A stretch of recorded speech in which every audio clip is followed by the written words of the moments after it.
aqui, 102, realmente o aborto ele é um grande problema de saúde pública e é uma questão secular que vem ceifando vidas, né, matando mulheres que muitas vezes recorrem ao aborto em condições não seguras. Olha, você às vezes está nos ouvindo, você fica com uma falsa impressão que quem faz o aborto, às vezes são pessoas de baixa renda, de baixa, vamos dizer assim, baixo estudo ou de condições, a mulher espírita, a mulher que não tem religião. Você tem um cenário muito variado de vários perfis econômicos, sociais, né? Então é bom a gente também separar uma questão importante, que são as formas de aborto. No Brasil, o aborto é uma prática considerada ilegal, salvo em alguns casos, onde que a vida da mãe ela fica comprometida com aquela gravidez e requer o aborto. Outra condição que o aborto é legalizado no Brasil é o aborto decorrente do estupro. E por último tem o aborto eugênico, que chama-se, que é quando a criança apresenta incompatibilidade com a vida, né? Ela tem alguma má formação que é incompatível com a vida. Então, mesmo o Brasil sendo um país que não legalizou o aborto, todos os estados brasileiros eles têm um hospital de referência em que a mulher ela pode ter o aborto pelo Sistema Único de Saúde, pelo SUS. Aqui no Mato Grosso do Sul nós fizemos uma pesquisa num hospital e chegamos lá com a intenção de pesquisar necessidades insatisfeitas de planejamento familiar, ou seja, aquela mulher que não teve acesso ao planejamento familiar.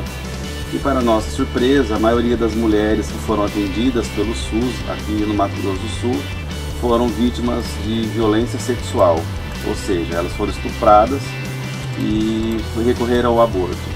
Houve caso em que mulher, mesmo nessa condição de estupro, ela desistiu do aborto, porque a equipe que atende, composta por médico, psicólogo, assistente social, eles fazem um trabalho com essas mulheres, oferecem a elas o pré-natal, né, para que essa criança nasça e que seja dada a adoção. Existem instituições em Campo Grande, inclusive, que abrigam mulheres grávidas. Eu queria fazer uma pergunta. Para evitar mais mortes, evitar mais sequelas, além das que nós já temos atualmente, doutor. Agora, do ponto de vista de saúde pública, falta muita orientação. A iniciação sexual ela está sendo muito precoce. Está faltando educação sexual dentro de casa, que ainda é um tabu. Está faltando educação sexual nas escolas, porque também é um tabu, muitas vezes não se pode falar. Uma menina, várias vezes ela pode mesmo começar a menstruar sem nem saber o que é menstruação. Nós temos a puberdade, a fase que brotam os hormônios das meninas, dos meninos. Então hoje a família, a mãe trabalha, já não está mais em casa cuidando dos filhos por uma questão de sobrevivência. E essa menina às vezes fica também sem assistência familiar. Tem famílias que já tratam do assunto com mais naturalidade, orientam seus filhos. Isso daí é uma evolução, mas a sociedade ainda está um pouquinho atrasada em relação a isso. Eu gostaria de falar de um outro caso que aconteceu. Eu sou professor no UFMS e meus alunos fazem um trabalho com comunidades. E outro dia, então, uma dupla de alunos escolheu uma menina que foi estuprada, de 14 anos de idade. Então eles vieram, trouxeram o caso, a gente discutiu, encaminhou essa menina para um ambulatório de violência sexual. Ela teve atendimento de psicólogo, médico, a equipe toda. E de repente fiz uma pergunta para esses alunos, eles me olharam com cara de interrogação, que foi: e o menino? O que a gente fez com o menino? Né? Porque muitas vezes eu falei, não, ele também precisa de ajuda, porque é adolescente também, e vai crescer achando que isso é natural, e não é. Então muitas vezes a gente tem que dar atenção a ele também.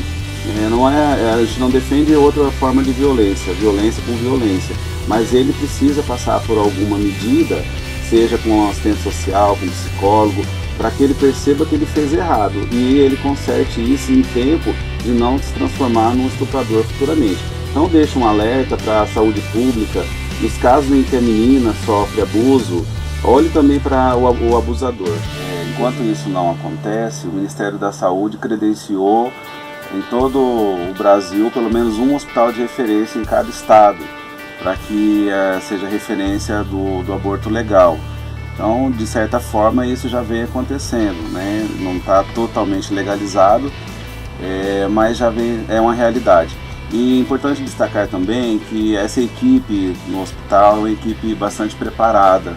Então, há casos em que mulheres que recorrem ao hospital e não têm o aceite para ter o aborto. São algumas condições que ela precisa ter, né, para que esse aborto seja permitido.